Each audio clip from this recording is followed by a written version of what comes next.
the hobby now. This is the week of March 20th, 2024. We're talking about what's going on in the hobby right now.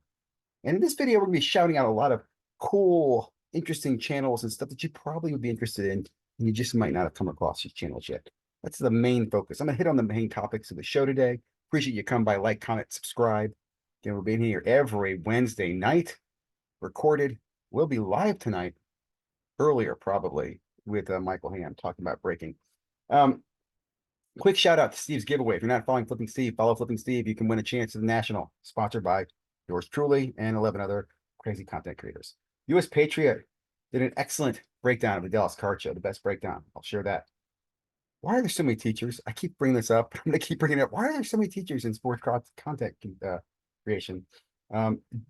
Jeff Wilson takes a shot at Panini again. I mean, dude, his last video was like a complete commercial for Fanatics. We'll talk about that.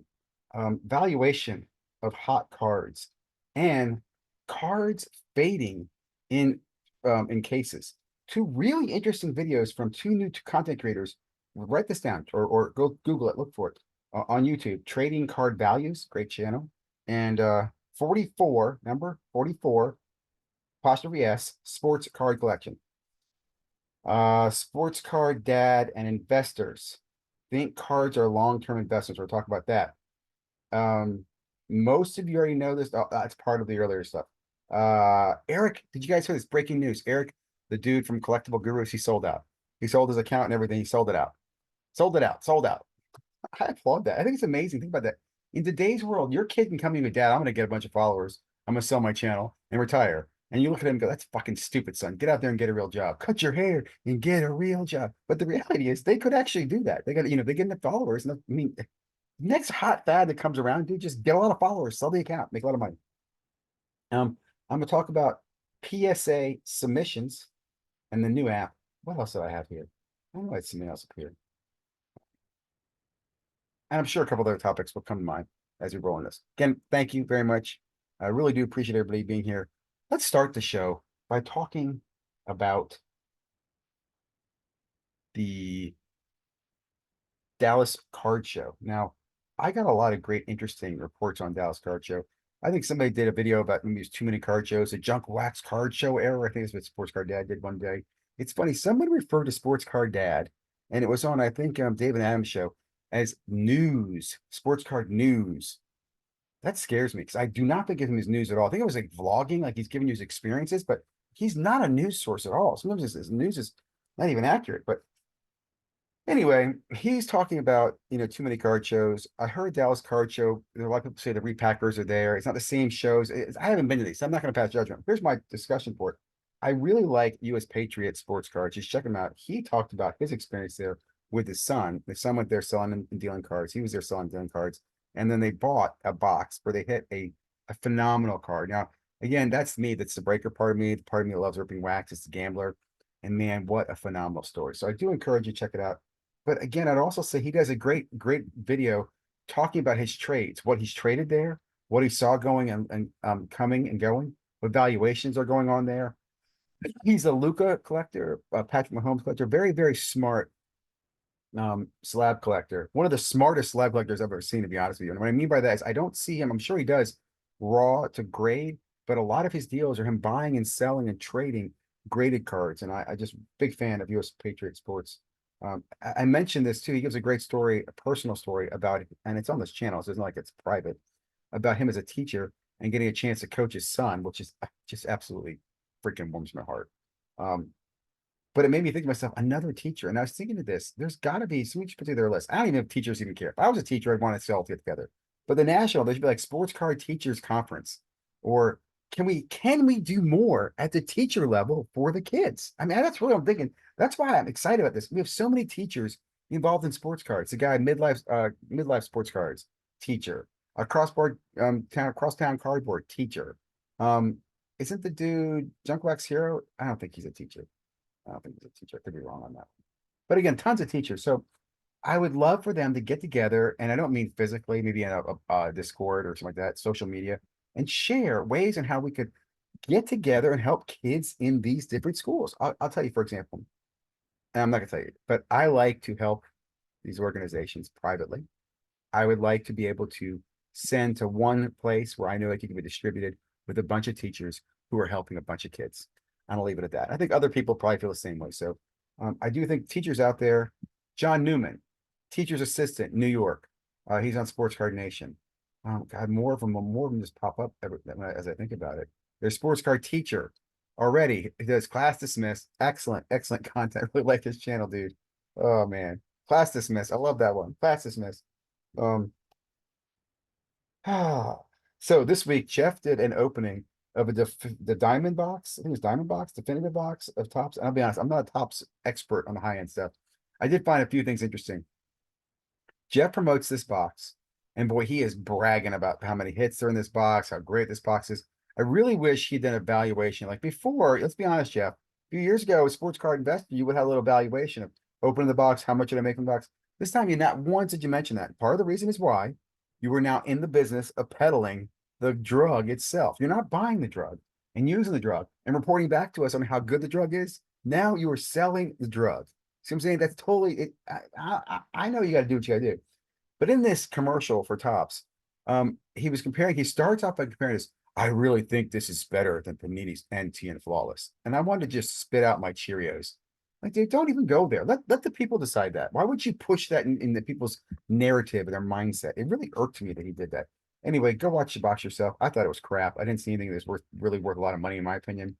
But I did see later on this week, right? Yesterday, today, something came out where what is it? Tops is putting Victor Wembanyama in the product. And that really gets my goat, man. It is what it is, guys. But I will say this: we're gonna look back in the years and go, man, Fanatics really screwed us on rookie autographs, man, in 2023, 2024, 2025, whatever. They screwed us, man. They screwed us and they screwed us hard. I mean, I don't want to chase definitive to get a fucking Victor Wembanyama autograph. I think it's absolutely shit. What are they gonna wrap it in the Yankees or is it its own spot? I mean, who's putting the fucking bounty? It just pisses me off, man. I will say this though too. Makes me think to myself, guys, if you want a Victor Wembanyama autograph, I guess you got to get it in one of those Tops drops for $2,000. But 2,500 now is probably the new floor. And I don't know if I can pull the trigger on that because I'll be honest, as much as I want one, I don't want one that much. Like I would want to sell it at 3,500. Like I'm out. I made $500. I'm out. You know what I'm saying? Like, um, it just irks me. It really does. You can't pack pull that shit because it's so damn rigged. Oh, Jeff Wilson. Jeff Wilson, you've ruined the hobby I love. Jeff Wilson. Jeff Wilson. Um, oh, shout out to EDI Sports Cards. This guy, I dig him. I think he might be a teacher. I'm not kidding. I think he might be a teacher or was a teacher. Did a video on how his Zion case got lost at the Arizona Sports Card Show, and he's asking for somebody to give it back. And I have to say, it was the most creative video I've ever seen, and basically saying, "Hey, dude, someone stole my case. Can someone give it back to me?" I mean, because when he does this video, he starts up by saying, "When I was a kid, one time as a 7-year-old, I picked something up and I thought it was mine. My mom said, 'No, it's not yours. You take it back and give it to Lost and Found.' And I didn't realize I thought it was finders keepers. So somebody probably just found my red Zion case and thinks it's theirs, but they should just give it back because." And I was like, "Dude, good luck, good luck. Peace out. Hope you get it back." Good video. At the minimum, I hope you get some subscribers for that. It was really, I don't want to laugh at it. It was entertaining. I feel for you, Arizona, EDI sports card dude, who's kind of engaging with me, but it just seems like schizophrenia. Forgets the things that I say. Like, hey, dude, it's the same guy we are talking earlier. Okay, some cool videos that I thought were very much worth spending a few minutes on talking about today. And I used to do shout out videos, and I made me even think about maybe I should do more shout out videos. Maybe like shout out Saturday or something like that. Trading card values. This guy basically breaks down his methodology for how he determines how much he's going to pay for raw cards. And I have to say, I freaking love it. He takes auction sales of hot cards like CJ Stroud base prism or CJ Stroud silver prism.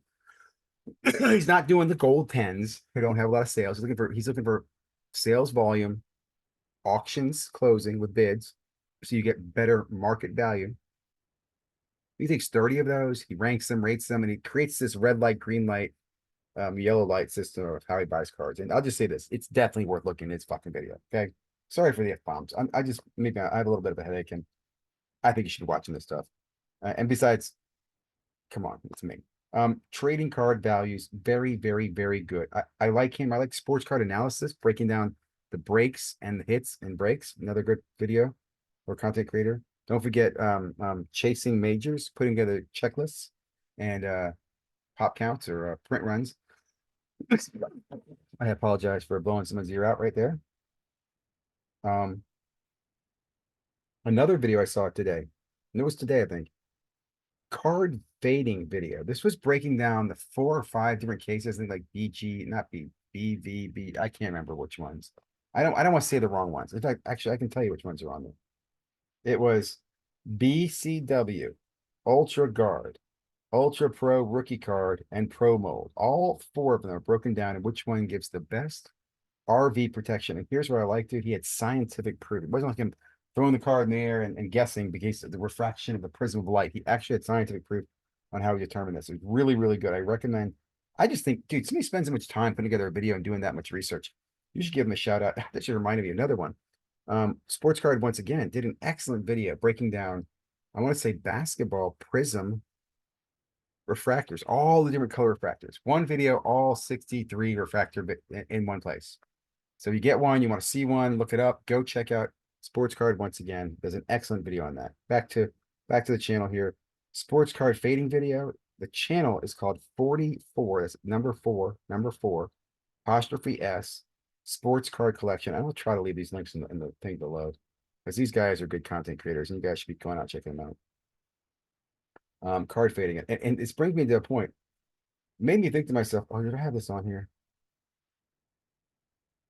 Okay, there we go.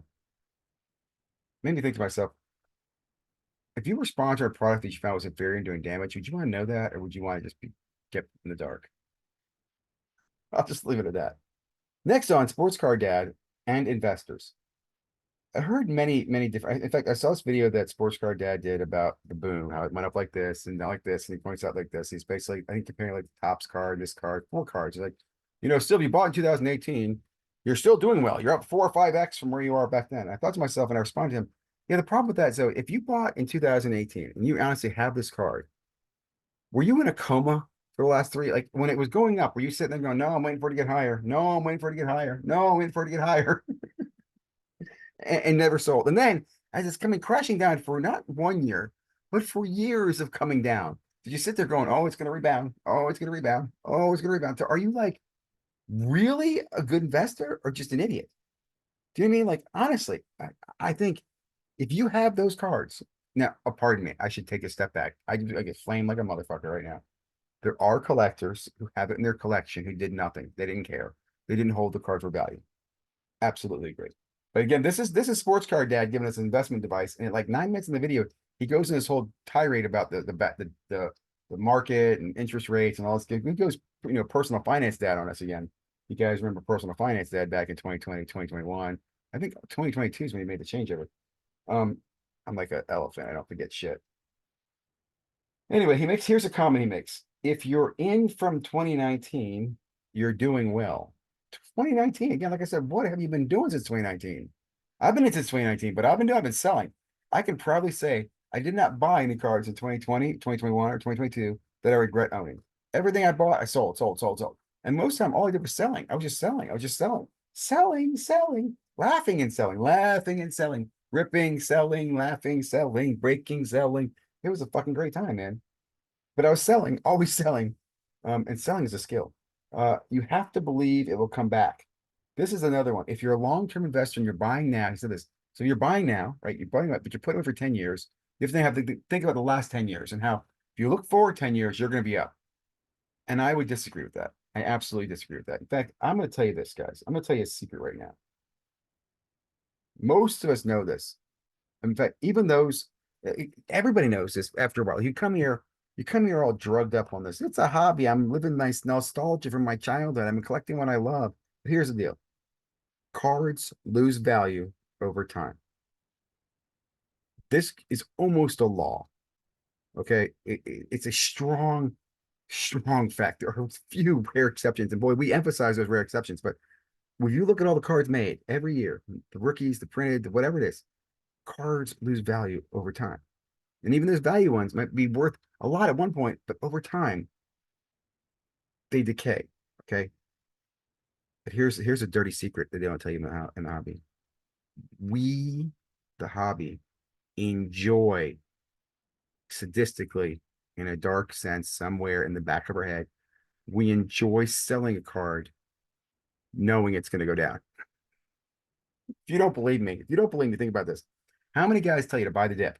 Buy the dip. Buy it. It's going to dip in the off season. Buy the card then, and you can sell it later on in the regular season when some other sucker comes along that's going to buy it. Yeah, that's really what he's saying. Just complete the sentence, complete the thought. We enjoy this, right? So many people, well, I'm investing in now because I'm going to sell them later. Who are you selling them to later for? Like, who is going to buy this card from you later at more money than you paid for it now? Just some other sucker who believes. And here's the big truth: the Matrix moment, the red pill. I'll tell you right now, it's just cardboard, dude. Like the only reason there's this belief that it has value is because we put that belief in it, and many of us are vested in that belief. Like we've already got cash into it. So if I told you that it had really had zero, and I could convince you, if you look in my eyes and I could flash a light and I convince you that really your cards are worthless, there's somebody else out there who is blinded believing that there is value. And as long as there's two people believing that the card has value, the card will have value. Think about that. Is you only need two people to believe. It's scary to believe a card has value for it to have value. The rest of the world could think you're fucking nuts. But if two nuts get together and they're going to argue that this card has value because it's old or it smells good or it's from this rookie year or whatever the hell it is, the card has value. But let me just say this again. Most of us know cards lose value over time and we enjoy passing the trash. This is the way. Any arguments? Any disagreements? Thoughts? Comments? Oh, I'm going to shift gears here. I mentioned the Eric thing selling out. I actually think that's you're seeing a lot of this in the hobby right now, right? People cashing out, people getting money. I think things are kind of settling. We see who's got who, where the money is, where the sponsors are. I got a little tirade. I won't say tirade. An exchange with a guy who was basically coming to the defense of arena clubs and how great arena club was. I'm like, dude, are you paid an influencer? And he's like, well, I was paid by them one time, but I'm currently not. I'm like, well, that's all I need to know. If you're paid by them one time they sent you a check. In my mind, you're biased from your opinions moving forward, unless your opinions are like, dude, I saw the light. I don't be negative, but just I can't think you can come out and endorse something after and go, well, I really use the product. I'm not gonna get an argument here about arena club, but I just want to say this: there's a lot of this going on right now because I've said this before. There are a lot of guys who grind in the sports card hobby world, whether it's creating content or making videos, whatever it is, and they feel that they deserve money, payment, something in return. They deserve it. It's my hustle. It's the American way. I'm on here on my 15 minutes of fame. I deserve to be paid on it. And they'll justify that by getting paid out in any way they can.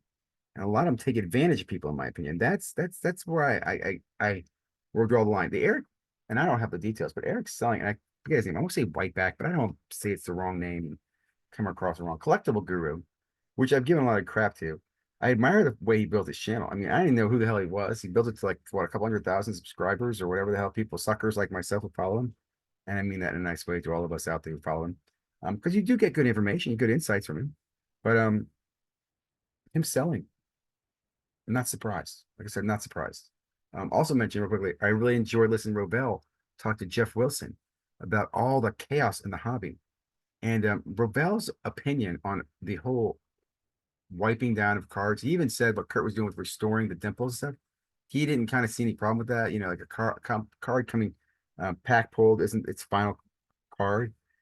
You know, I'm not going to argue this. I've said this before. Again, it's the guys on the other side are just it's magic and wizards. They don't have any ability. There might be a way to do it, but in their little laboratory, they don't have a stethoscope or some scope or moopa woopa doopa stoop to go testing these cards out. So they're basically doing this. They're looking at it. They're looking at it really close. Their friends looking at it really close. They make a decision. And I'm fine with that, man. Don't get too invested in this stuff, man. Enjoy it. It's a wave, surf it. I've said that so many times. Um, I want to close on, well, I'm gonna give you what's going on in my world. And that's mainly a PSA, but I want to talk about something. Something that's kind of irked me. And I don't know if I'm just being an asshole about it. I'd like your feedback if you guys get this far along. I'm definitely gonna have to do a separate video on this though, because I know most people aren't going to watch this far into my video to get this, but I love breaks and I'll try different breakers. And I got a coupon to try a breaker out. And I was in his break and I think things went well. But as I was in there, I was looking at the fact he sells personal boxes. And I understand there's a need for personals. You don't want, you can't go to the local card store, you can't go down to the card shop, whatever it is, you can't buy it. So they do personals. Now to me, personals are not breaking. I don't like even putting breaking and personals in the same place. Breaking is sharing of a box. Personals is you just bought a damn box. This is someone else opening. You paid some fairy to open, and fairies in the sense of a magical person to open your box, and maybe their hands are going to make specials. You believe that shit. Here's what I'm gonna get to. How much is too much? How much markup on a box is way too much?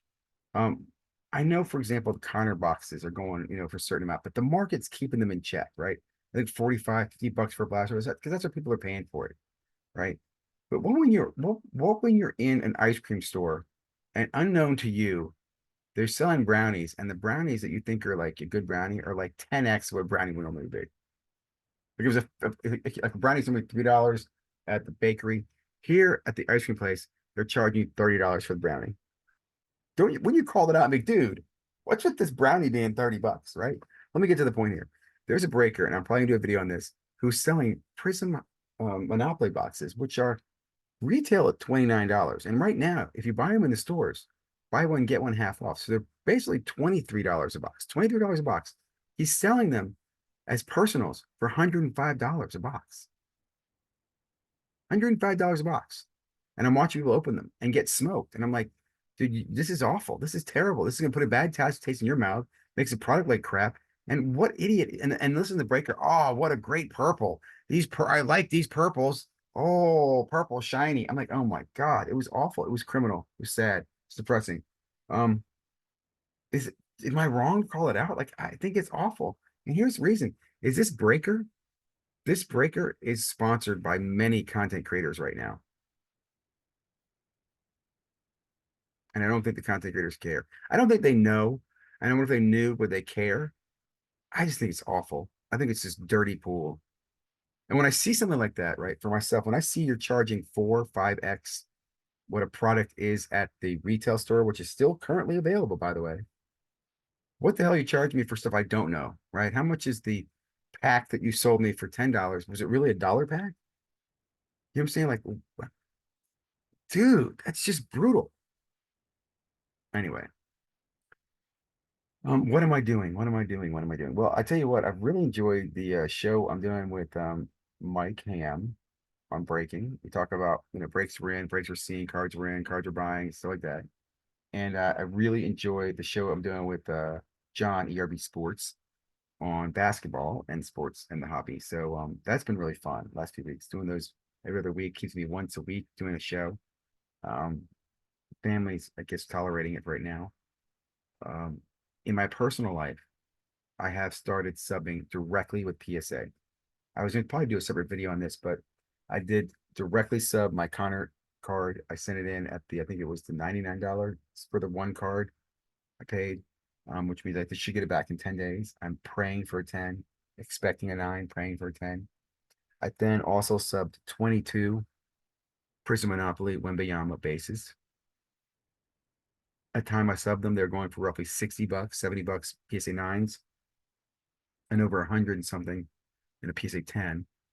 Would love to do 50-50 on that. If I got 11 and 11, 11 9s, 11 10s, that'd be a great payback.